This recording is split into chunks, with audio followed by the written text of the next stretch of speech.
opioid prescribing. Prescribing is down noticeably from 2010 to 2015, but it's still 3 times what it was in 1999. Just one example of our work on this front. In December, as part of a broader reform initiative to use data better across HHS, we held an opioids codathon. I had to learn that word, codathon, where we brought in top data scientists from schools like Yale, Stanford, and Hopkins, and top tech companies. And what they did is the programmers spent the day coming up with new tools for prevention, like apps that use existing data sets to monitor risky opioid prescribing and help providers assess their own prescribing levels to see if they were out of the norm and needed focus on their own habits. We also know treatment, including evidence-based methods like medication-assisted treatment, is essential to this fight. Shortly after the public health emergency declaration, we announced a streamlined process for states to get waivers that could support substance abuse treatment, and we've approved 5 of these waivers so far. This weekend at the National Governors Association, I actually berated the governors, saying, why have I only gotten 5 of these so far? I told them we're eager to work with them. We have a streamlined process for considering them, and I want more. At the NGA, we also highlighted 2 forthcoming Food and Drug Administration guidances that will expand and accelerate medication-assisted treatment. One of them will help the development of long-acting depot formulations like the monthly shot that was approved this past fall, and one that will open up new ways of assessing medically assisted treatment effectiveness by looking at metrics besides just achieving abstinence, complete abstinence, so alternative endpoints. On recovery, this year and last, we're issuing $500 million per year in targeted response grants to state governments, which cover prevention and treatment, but also recovery supports. These supports are a key piece of successful treatment, including medically assisted treatment. To support that grant program, we announced a new method of technical assistance in November to use more local experts and expertise to provide technical assistance to states and grantees rather than a traditional one-size-fits-all approach from Washington. The goal is also to emphasize truly effective evidence-based policies. The President's budget also proposes doubling these state grants to $1 billion a year as part of a historic $13 billion package in proposed funding for this crisis. That's just a small sample of the work that we're doing, and all of it requires the contributions and cooperation of our partners on the front lines, which includes many of you here in this room. That's why the President's holding this event today, so we can share our work with you and so we can solicit your input on what we need to do further. So thank you for joining us here today. And we and all of our partners across the federal government look forward to working with you as we tackle the scourge of this opioid crisis. Thank you.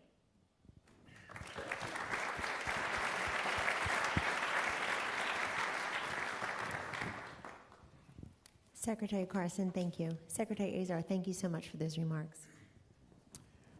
Well, first of all, thank you, Kellyanne, for leading out in this endeavor.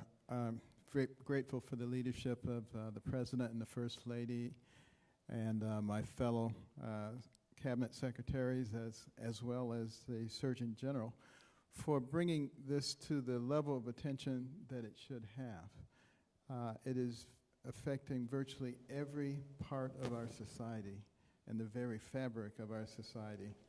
And I'm also grateful to all of you who've come here to show your interest and support for what's going on. Everybody has a sphere of influence.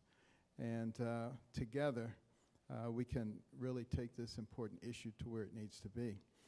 At the Department of Housing and Urban Development, the human cost of opioids is all too familiar to all of us.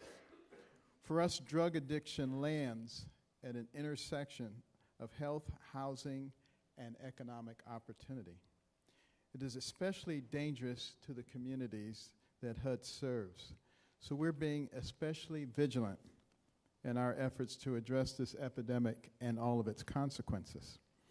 In fiscal year 2017, 76,000, or approximately 25% of those served at HUD-funded continuum of care, reported substance abuse issues. That's a lot of folks. Moving forward, we have convened senior leadership from all program offices, working collaboratively to recommend near-term actions to impact both awareness and treatment. We've also convened all program offices to think through the strategic changes to rules and guidance that will support the efforts of law enforcement to tackle drug traffickers and drug use prevention and treatment for those struggling with addiction. We are continuing to study local success stories across the country, identifying good models and data to be integrated into HUD's notices of funding availability that have proven to be effective and are promising in addressing substance abuse. And that is really a key factor when it comes to making progress. When you look at the turn of the century before this past one, the average age of death in America was under 50. And at the most recent turn of the century, we're approaching 80. How did that happen? It was because the medical profession began to make its policies and its recommendations based on evidence. And it makes all the difference in the world. These conversations with public officials, private foundations from San Diego to New York are ongoing. Our new Envision Center initiative will have community health and wellness as one of its core missions. The Envision Centers will work to improve access to health services, including drug treatment and prevention for those struggling with drug addiction, including opioids. But it is important to note that the scourge of opioids in America is not simply a crisis of health. It's also a crisis of hope. The Envision Centers will also leverage public-private partnerships to promote long-term economic, educational, and employment opportunities in our communities, all things which bring hope. Once more, Americans will have the tools to build a brighter future, and fewer of them will try to escape their current realities through drugs. This is a challenge that will take our combined resources and ingenuity to solve. But together, we can solve it and save thousands of lives in the process. I look forward to further collaborations with my fellow agency heads and all of you in the coming year.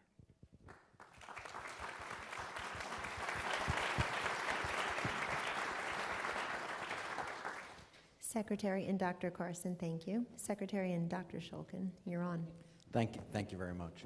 You know, as I look around the audience, there's just such amazing expertise and personal experience with this issue, and whenever I go to an event, I always have a goal of taking away a message or meeting somebody that's going to help me. So thank you all so much for being here, and I hope that you too will meet people in this room, learn something, and take away something to help contribute. I really want to also thank the President and the First Lady for giving us all this opportunity to be here. And I have 3 points I wanted to share with you in the hope that you'll take something away as well. The first is that I do believe, I'm optimistic, that we can make a difference, that we can really help save lives. At the Department of Veteran Affairs, as you know, we're the largest health system in the country. We began to see this problem in opioid addiction and crisis before maybe other health systems. We started focusing on this in 2011, and in 2012 we launched the Opioid Safety Initiative that has put in over $300 million into prevention and treatment. Since 2012, we've reduced the number of opioids used in the VA by 41%.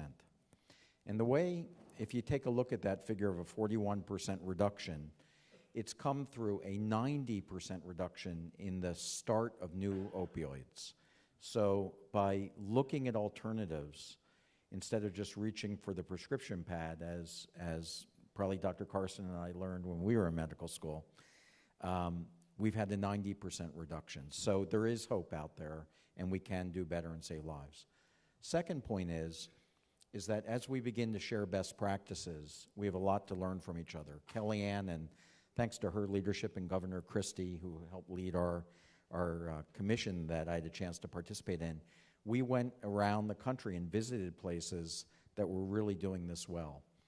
The Department of Veteran Affairs took an unusual step about 2 months ago, and we now publish publicly all of our opioid prescribing rates for every VA medical center across the country. Now, we're the only health system in the country that does this. There is nobody else doing it, but we did it to try to encourage others to follow the lead. If you take a look at data.va.gov, you'll see all of our prescribing rates. You'll see the highest in the country is in Roseburg, Oregon, at 20% of all prescriptions, to the lowest in the country in Cleveland at 3%, where Kellyanne and I went to visit. So by sharing these practices, we know that we can help each other learn, and I encourage the rest of the country to help participate, and the VA is there to help teach. The third and final point, I just wanted to share the way that we've gotten this 41% reduction and this 90% reduction in new opioids. At VA, I quickly learned if you have something important, you better develop an acronym, because there is no initiative at VA that doesn't have an acronym. So I actually made this one up. It's called Stop Pain, okay? So the S in Stop Pain is for a stepped care model. Instead of reaching for opioids initially, we have a stepped approach towards pain management where opioids is at the end, not at the beginning. The T is for treatment alternatives, and we've really focused on integrative medicine and non-medicinal aspects, as well as Secretary Azar talked about, the medication-approved treatments that offer alternatives when people are addicted. The O in STOP, the O is for ongoing monitoring and usage. So we actually use data to identify where there are problems, where there are bumps in high usage rates, so that we can go and effectively intervene. The P is for practice guidelines. I'm proud that the Department of Defense, the Department of Veteran Affairs, the CDC have all jointly published pain management practice guidelines available in the public domain that we teach our clinicians. The P for pain is for prescription monitoring. We participate in the state data prescription monitoring programs, which are really important in the state, so that we as doctors, I'm still a practicing internist, I go to these state practitioner databases to see if other doctors have prescribed medication. The A for pain, the A is for academic detailing. We send our pharmacists out to train our doctors into how to appropriately prescribe opioids. The I is for informed consent. We have our patients sign informed consents before they use opioids, because they have a shared responsibility in this. And the N is for naloxone distribution. At the Department of Veteran Affairs, we've distributed over 100,000 naloxone kits to our first responders and to veterans themselves, and we know that that saves lives. So I hope maybe you'll pick up one of those and continue to share your experience, and together I know we can make a difference. Thank you very much.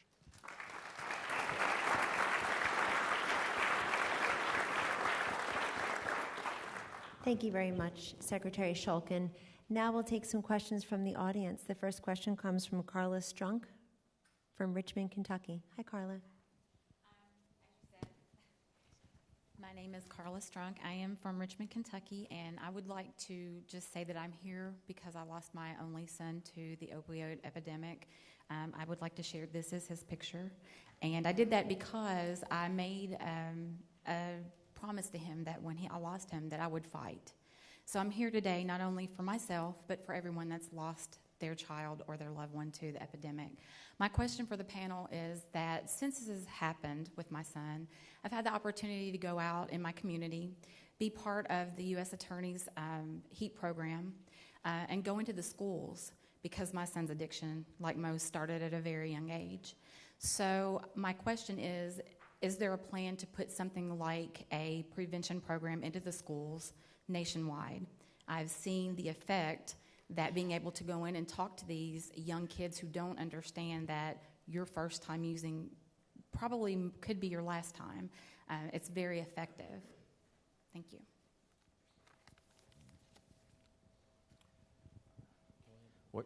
First of all, what was your son's name? Brendan. Well, I mean, thank you for sharing that story. Does anybody have any particular thoughts about schools? Okay.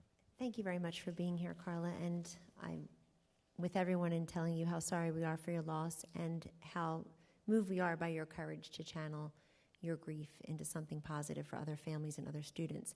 The First Lady and the President and Secretary DeVos and other stakeholders and decision makers are very invested in making sure that we communicate a message of prevention and education, particularly to our youth, and that the First Lady is very committed to the well-being of children overall, and this would be a part of that. We, I think, to begin just by educating each other, not just on the harrowing statistics, but on the basics. I would imagine most of America suffers from information underload when it comes to fentanyl, for example, which took the lives of 20,000 Americans last year. And if 20,000 Americans were dying every single year from almost anything, we would stop and turn our attention to that immediately. So I think what the President and others are urging is let's stop and at least turn part of our attention to that. So getting into the schools, making this part of the curriculum is a goal. I've had occasion with my colleagues inside the White House and across the administration to learn all the great work that's being done in the private sector and the nonprofit community. And I'd invite others to come forward and tell us what they're working on so we can see their best practices. But there are a lot of folks out there who have developed great ways of communicating with youth. And it's not just youth. If we can tell people the way the President told them on October 26th that the last Saturday of every October and every April we have the DEA runs what's called Take Back Day.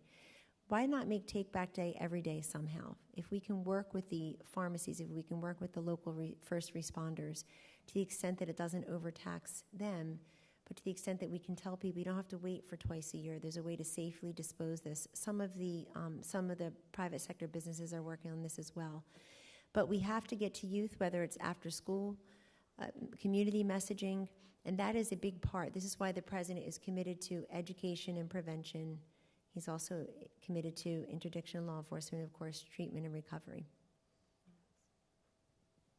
I would also note that the President's Commission on Combating the Opioid Crisis and Drug Demand had 56 recommendations that they issued. The Commission did great work. The President has accepted all 56 of those recommendations. It's a public document, and this is covered there as well. Our next question comes from Ryan Hampton from Pasadena, California. Ryan? Hi, Ryan. There's a mic coming. My name is Ryan Hampton. I'm a person in sustained recovery from a substance use disorder, and what that means to me is that I haven't felt it necessary to have a drink or a drug, and most importantly to me, heroin or opioids, since February 2nd, 2015. Thank you. And I know how incredibly lucky I am to have made it out of this crisis alive, but I also know that recovery and access to recovery and recovery supports should never be about luck. And in 2015, when I got out of treatment for the last time, I was able to access stable recovery housing and recovery supports that came with that. And I know that if it weren't for those 18 months of that stable housing, I probably wouldn't be here today. Also, in the last 2 years, I've probably lost way over a dozen friends, people that I care about, people that I love, people in my community, to accidental opioid overdoses. The majority of them were not able to access the full continuum of care that included stable recovery housing. So my question to the panel, the whole panel, would be, since we know that the first 5 years of someone's recovery is most important, how can we support people through that full continuum, specifically when it comes to stable, qualified, and ethical recovery housing and residences? Thank you. Well, thank you for that question. As I mentioned in my opening, there is a true nexus between opioid abuse, drug abuse, and housing. And that's why it's so incredibly important, and that's why one of the reasons that housing and urban development has coupled with the VA for the HUD-VASH program and various ways of making sure that our veterans actually have a secure place from which to recover. But it spreads, far beyond that. It's all aspects of our society. And we have continuum of care programs. We've devoted a significant amount of money to that very issue of providing the kind of recovery that's necessary. I think it's critical that people understand that people who are addicted to opioids are not like them, and then there's us. I mean, it's all of us. It can be any of us at any time. It is so easy to get addicted. And it has nothing to do with socioeconomic class or anything else. And we need to recognize that in our society right now, it permeates to the extent that probably anybody that you talk to knows somebody or has a family member who has been affected. If you talk to manufacturers, they will tell you that it is very difficult to find people to work who can pass a drug screening. So that gives you some idea of the pervasiveness of this in our society. And that's the reason that we have an interagency cooperation working with HHS, all of us, recognizing what an incredible scourge on our society this is and how it impacts virtually every portion of us. But as you have very correctly stated, we do understand that providing the kind of place where they feel secure and stable is the first step. And when you're talking about recovering from opioids, you're not talking about a few weeks. You're generally talking about 18 months. So it's a long-term commitment. And as a society, we have to recognize that until it becomes as easy to get treatment as it is to get the drugs, we're not going to win the battle. And the issue you raised, Ryan, about that kind of support in the recovery period, that's why the President's doubled the amount of state treatment and response funding grant programs from $500 million to $1 billion. We already put out more money to states and localities last year than ever before in history, and now that's going to more than double, doubling in just that type of grant to $1 billion that can be used to help with these kinds of programs. And then we're putting out $75 million of naloxone funding so that the first responders can have access to adequate supplies of naloxone at a good cost.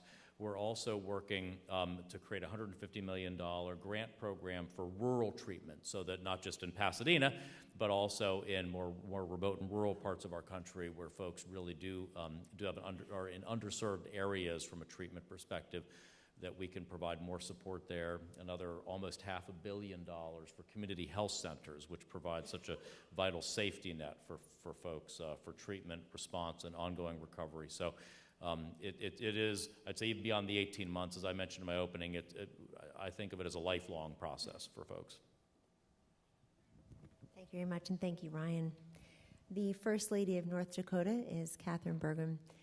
She's been an inspiration to many people who have heard her story, and today she'd like to talk to us about destigmatization and something the President has talked about, breaking through the silence and the stigma.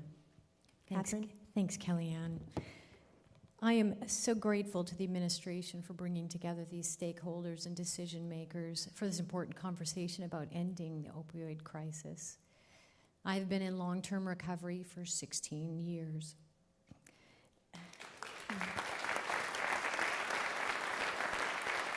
Thank you.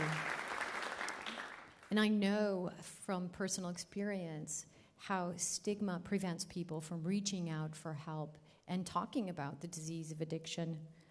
I did not seek real help for almost 20 years because I was ashamed.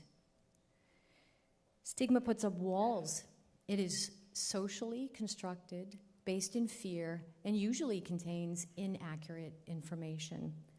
If we can begin to normalize the conversation around the chronic brain disease of addiction and talk about it like we talk about other chronic diseases like diabetes and heart disease, we can end the stigma. We can change cultures from misinterpretation to empathy, cultures in our communities. It's so great the administration has created this website for people to share their addiction and recovery stories, because that's going to go a long way to breaking down the barrier of stigma. In North Dakota, we've launched a multi-year, multimedia communications campaign designed to inform about the disease of addiction and eliminate stigma. We call the campaign our Dream Again campaign. So my question is, has the administration considered a communications campaign that promotes understanding and empathy towards those struggling with the disease of addiction? And just know I stand ready to help this administration in any way I can to eliminate the opioid crisis and the stigma of addiction. Thank you.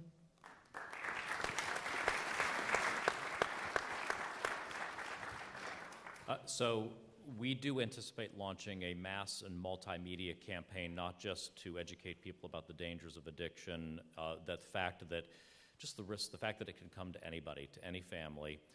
And as part of that, I do think the destigmatization of substance use disorder is critical. We have to get people willing to seek out treatment. It's one of the reasons part of our program is to support drug courts also, to just allow diversion for people so that it's not about just going, just facing criminal consequences, but can we get people into appropriate substance use treatment programs, which is the help that they often really need. And so our multimedia campaign, I'm glad to get this feedback from you about destigmatization so that as Kellyanne and I and others work on this, we can ensure that those messages are part of the campaign also. Thank you. The education is absolutely critical, and it's one of the components of the Envision Centers that will be populating places throughout the country.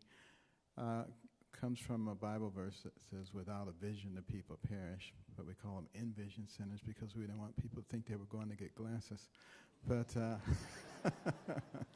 but there's a strong educational component. And prevention is a key portion of that educational component also. So coupling with many of the nonprofits and philanthropic organizations that are already in our various communities, bringing them together with the need, putting them in juxtaposition, I think will have a very good impact. Thank you. Gary Tennis from Harrisburg, Pennsylvania. Gary, welcome. Thank you so much, and thank you for pulling all of this together. I am president of the National Alliance for Model State Drug Laws. Before that, was secretary for the Pennsylvania Department of Drug and Alcohol Programs, and most of my career was a prosecutor in the Philadelphia District Attorney's Office for 26 years. During those 26 years, I saw a parade of individuals, of criminal defendants going before me with untreated or undertreated addiction. Most of the problems we were trying to solve in the criminal justice system were a consequence of a failed healthcare policy of not providing enough treatment. As you all have said, the resources have never been there. I would say probably this is a multi-pronged problem. There are many aspects to the solution. I've been looking at this problem now for 30 years. The biggest single blow that this administration could deal in terms of ensuring more people get treatment is to make clear that the IMD exclusion, which was meant to stop the warehousing of the mentally ill, is no longer applied in the area of drug and alcohol addiction treatment. It never was meant for that. There was never a problem with warehousing the mentally ill or warehousing people with drug and alcohol. So I would just ask you, I know you're looking at the waiver process, which is time-consuming. It has various idiosyncrasies. Would the president or the administration consider just dealing with a single, strong, powerful blow by saying the IMD was for mental illness, it does not apply to drug and alcohol addiction treatment?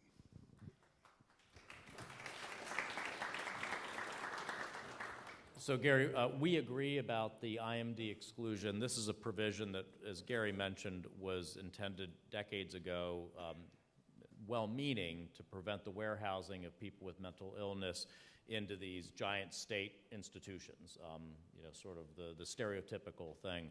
And it was a provision that said that Medicaid funds cannot be used for facilities that have more than 15 beds. And so what President Trump did is actually create this streamlined waiver process so that states can come in and for substance use disorder, exactly the issues Gary talked about, grant that permission so that we can indeed, at the state and federal level, reimburse for inpatient treatment for substance use disorder. It is a very streamlined process. In fact, this was the issue that I was raising with the governors this weekend, is oftentimes governors will come in with a whole package of requests around their Medicaid program to do a whole restructuring of Medicaid that presents unbelievably complex financial and statutory and legal issues.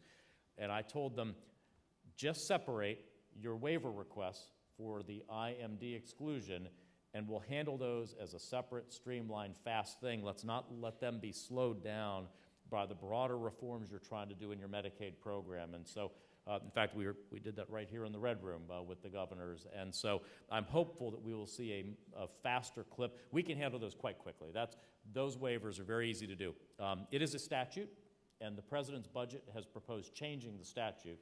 As long as the statute is there, however, I've got to use my waiver authority, but we're open for business on them. I made that very clear to all the governors, and we will process them very quickly.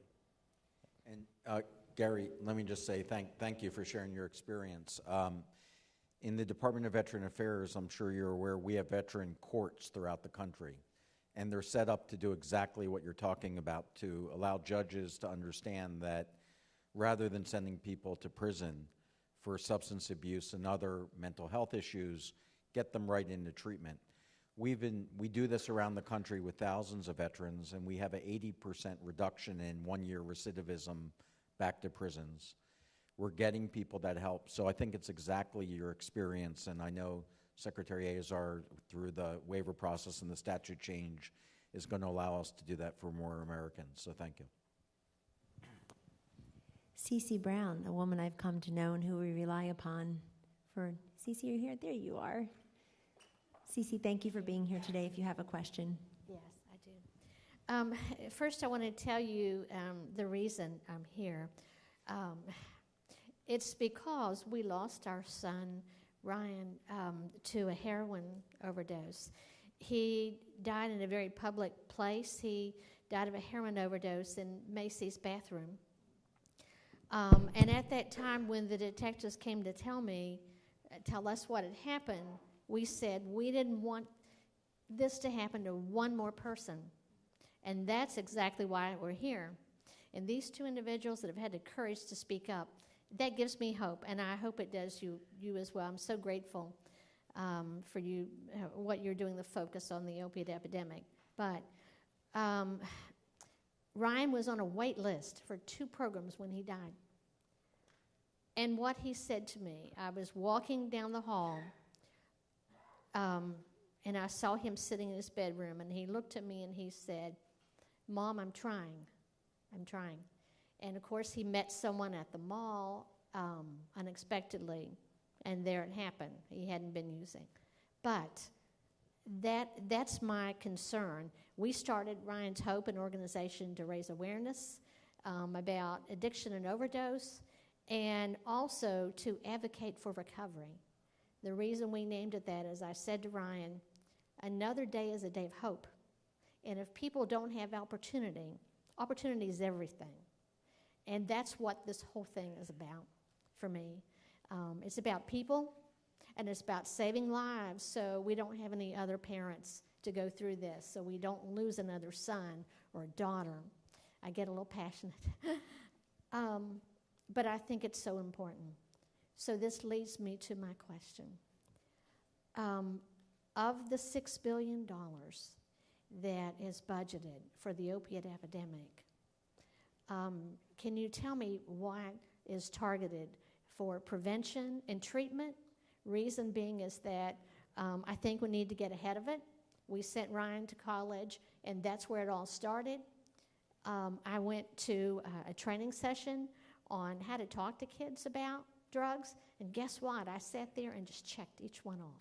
I'd done it. So something was not right. Something was not. So I do think we need to look at things differently with prevention and put a face on it.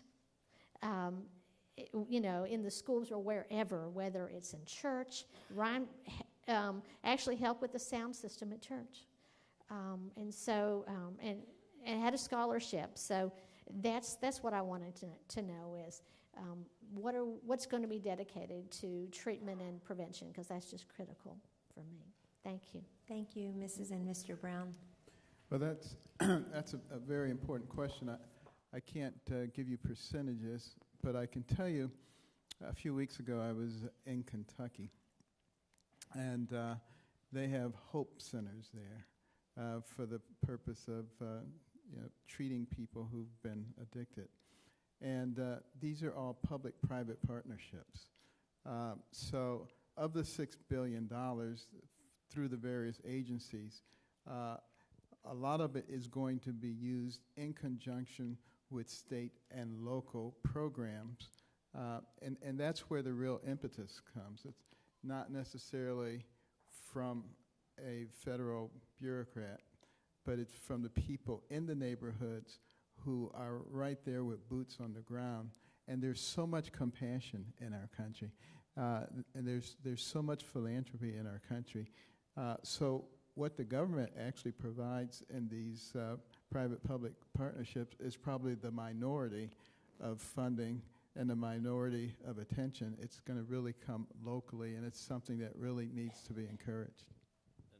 And Cece, I would say within how the Department of Health and Human Services will spend its portion of the money, essentially all of it is prevention, treatment, response. Some of it longer-term treatment. So, for instance, in 2019, we would be dedicating over $750 million of our funding to the National Institutes of Health to develop the next generation non-opioid pain treatments so that we can hopefully stop people from even beginning and getting into the system through legal opioid use for pain, through alternative therapies that are non-opioid for pain treatment, in addition to studying alternative therapies to deal with pain beyond the pill.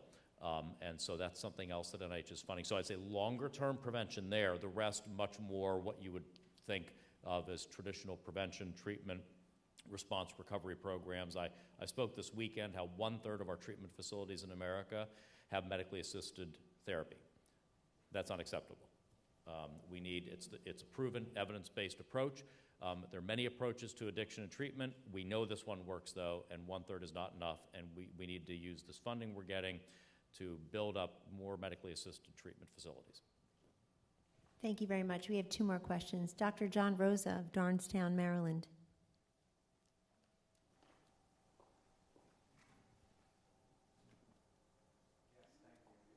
Are we on? There we go. Thank you. First, I want to thank the President, First Lady, administration, panel, participants. We have a lot of experts and families that have been affected, so thank you very much for being able to put something like this together. My name is Dr. John Rosa. I have 14 integrative medicine clinics in the DMV, which incorporate medicine, chiropractic, physical therapy, acupuncture, yoga therapy, mindfulness, nutrition, supplement treatment for pain.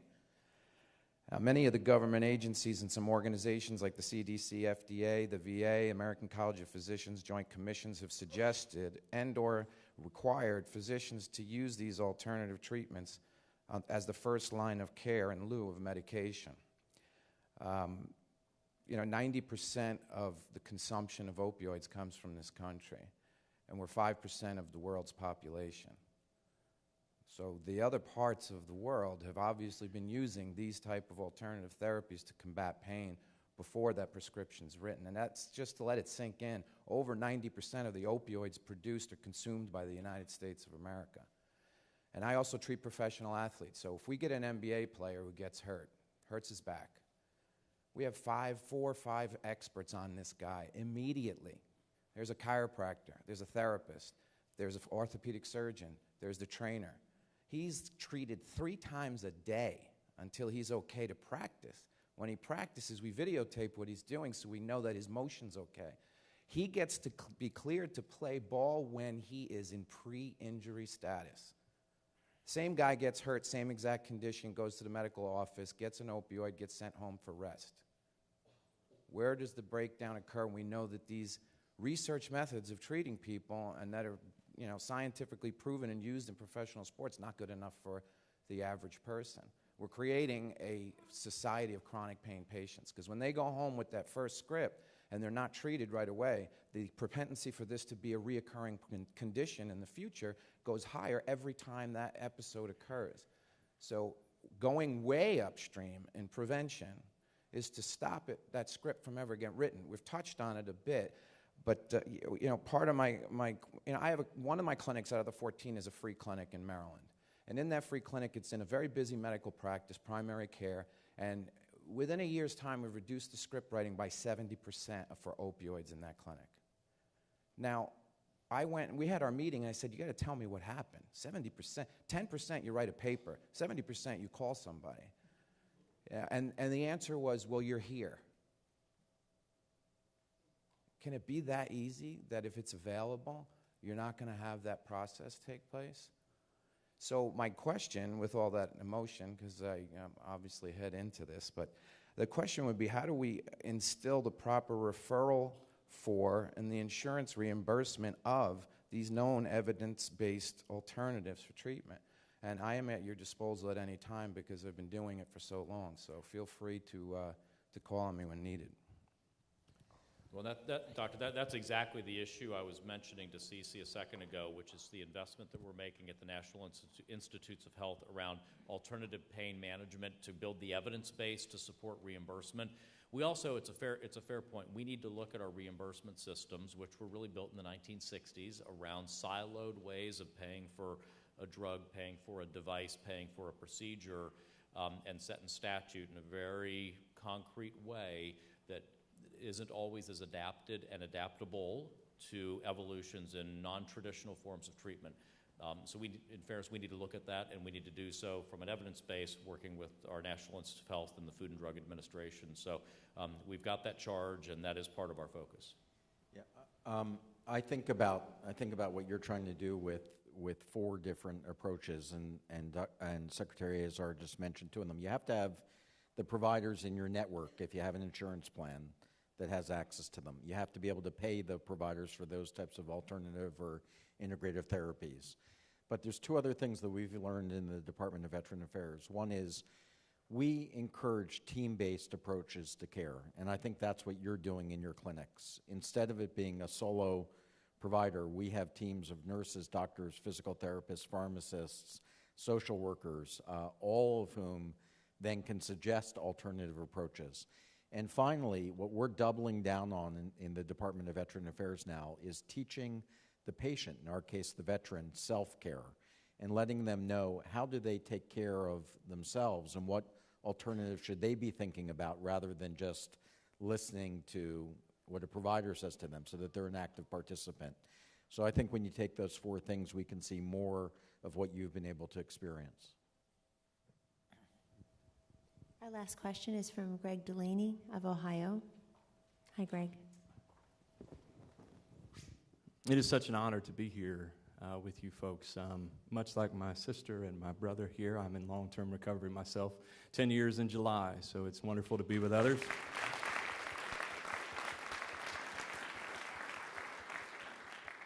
I nearly lost my life to addiction, and yet while I was coming through recovery, it was the work of a pastor that really made all the difference for me. And so what I wanted to kind of talk about is that since that time of intervention from him, we've had the wonderful opportunity in Ohio to try to mobilize our church and faith community to being a part of the solution in this particular crisis. And we've had wonderful relationships with our Attorney General, Mike DeWine. We've expanded those in with Attorney General Morrissey in West Virginia. Probably done 65 forums with faith leaders trying to help them find their lane. Many of them have found their lane, but what they have found is that to navigate funding for their lane has been intensely difficult because of their faith-based nature. So my question on behalf of all of them today, and myself as a pastor, who have buried about 12 folks in this challenge, how can we eliminate some of the perceived or real barriers to some of this funding for those that are doing great grassroots work at the faith-based level? Thank you. Well, glad you brought that up. You know, the faith-based community is one of the real foundations of American values. And have taken on the responsibility of helping those, particularly those who are helpless or who, as the book of James says, the fatherless and the widows, the people who need our help the most. That certainly includes those who are addicted, which affects their behavior, which frequently puts them in a very vulnerable position. At HUD, we have grown our faith-based component, and I think that's been the case in several other agencies. The President and the White House has made a very significant effort to make sure that we protect the faith-based community and religious freedom, while at the same time respecting everybody's beliefs. That's really the key. So I think you will find this effort that we're putting forth will very nicely encompass the faith-based community. And please grab me afterwards. We each have faith-based offices. Our job is to remove barriers to faith-based providers of services who may be unfairly discriminated against in the provision of critical care to our people. So at HHS, I'd like to know if we're getting in the way of that, or there are things that we can do to be better. So thank you. Thank you. Please join me in thanking Secretary Azar, Secretary Carson, Secretary Shulkin. Thank you very much. Thank you so much. Thank you.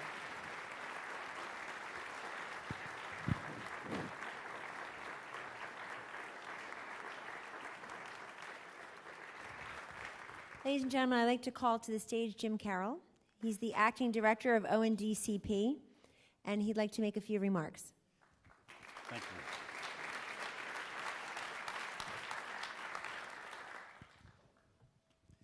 Thank you, Kellyanne. It's an honor to be here today, and I greatly appreciate the trust the President has placed in me to work with you all on this issue. Since I just started about a week ago, I have not had the opportunity to meet with many of you quite yet, but I'm looking forward to doing that in the coming months and years. This is one of the President's greatest priorities, and it is an honor to be here with you today. In addition to the many families that are here, I also want to recognize that we have about 12 police chiefs from across the country who came to hear this message and to share their stories with us. Like so many of us, law enforcement families are not immune from this epidemic.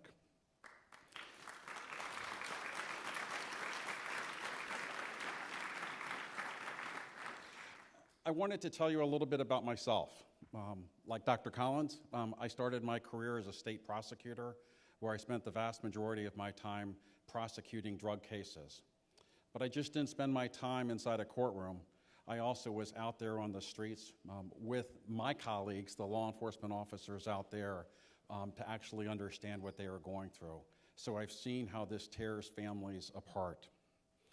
I went on to the private sector at a large corporation and was the global director of compliance. And so I became involved and aware of the importance of a strong employee assistance program to help our employees through this, because this becomes an economic issue as well. Here at the White House, as Deputy Chief of Staff, I got the opportunity to work behind the scenes with Kellyanne as the leader in this effort and work with many of my colleagues here on the stage today. Since I started last week, I did have the opportunity to meet with Tony Luke, who runs a chain of cheesesteak restaurants in Philly. Congratulations to the Eagles this year. Tragically, as many of you know, he lost his son as well last year.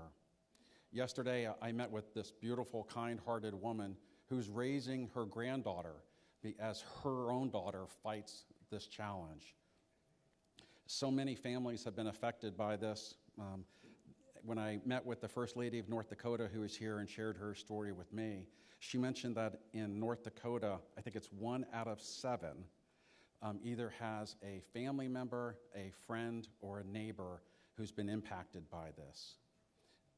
For the first time publicly, I want to tell you that I am that 1 in 7, that I have a family member who has been touched by this. And last year, I was in the rehab center with my family member, holding that person's hand, helping them through this, and trying to be that support system And so it's a great honor for me to take this on. This is a professional and a personal challenge for me, for the President, and every member of this administration. The last thing that I want to close with is that sadly, at the Office of National Drug Control Policy, we have a collection of prayer cards from the funerals of so many young people. Pastor, you talked about that, how many funerals you've been to. And so we have a collection of the prayer cards. And one I keep on my desk is for a young man named Archie. And it reads, God of love, graciously ease our burdens from this epidemic. Calm our anxieties and strengthen our faith.